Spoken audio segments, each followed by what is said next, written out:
Well, I haven't checked on this thing, like really checked on it in 2 weeks.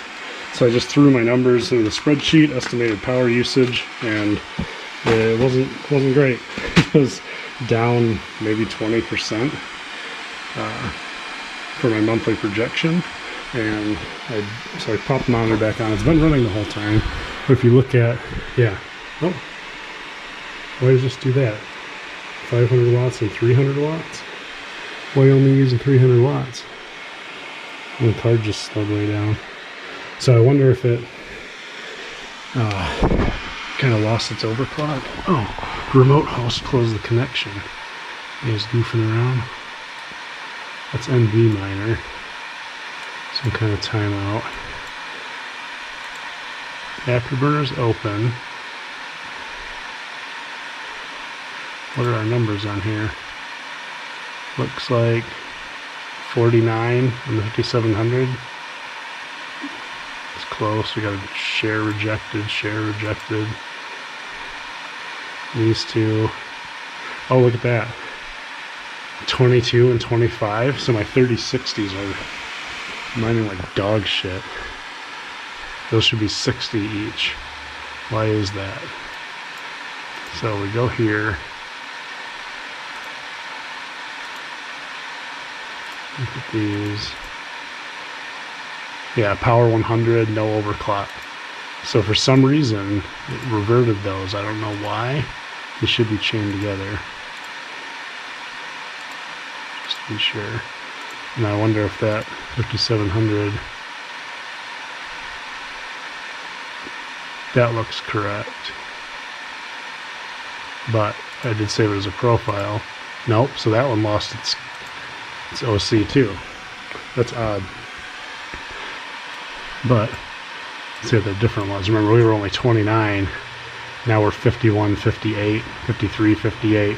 So that one card, this guy with the LCD on it, with the same overclock settings as this one, underperforms it. I haven't bothered to look up why.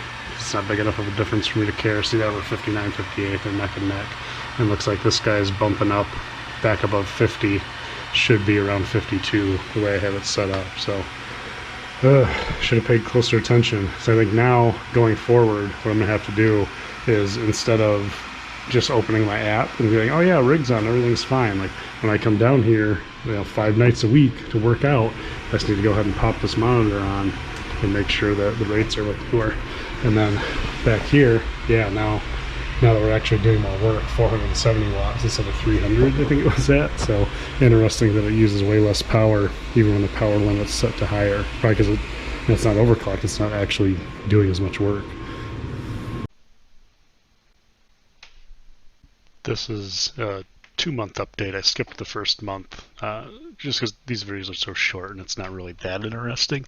Maybe it is to a couple people, but went through on the April 12th, right, and did a withdrawal. That's what the green is, and noticed like the rate looked really low. Now granted, that rate is in tune with the current price, and even this is delayed. It's down to like 50,000 something when I withdrew just now, and we're not paying attention to ups and downs. We're just on the 12th, we're taking money out, not paying attention to the rest of it. It's too volatile to try to time things. I don't care that much.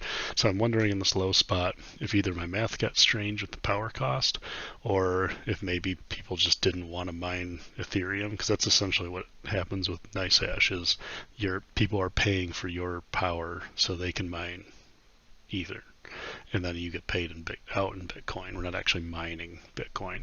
So and then on May 12th today, 7:43, cashed out about the same amount as the last month. I mean, we're relatively consistent there, just a little higher the first time around, but we also we did more than a full month. So in the end, it kind of matches our projected 527. We got 554 after paying $8 in fees.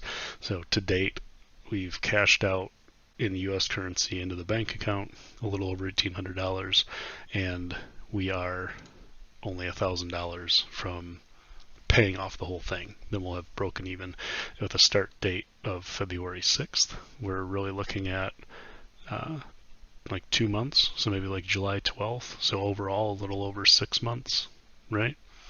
That's not too bad. I think I'll take that. That's a really good ROI. So if things continue for a year, we'll have doubled our money in a year, and I really can't complain to that effect. Now, if by surprise one of my pre-orders comes in, I'll get a lot more cards, and I'll just let it keep going because I don't see any reason not to. I was also looking at power costs, right? Because I've just been estimating it. I put the same rate in, figuring it's probably close enough. And if you look at from last month to this month, about $67 off, and then the dates aren't exactly the same, but here's this month, last year, this year. Hey, look at that. We're almost dead nuts $67. So I think that my rate that I'm estimating power usage instead of tracking it is definitely accurate enough that when we subtract out the power and bring it over here, we're seeing our actual profit, right?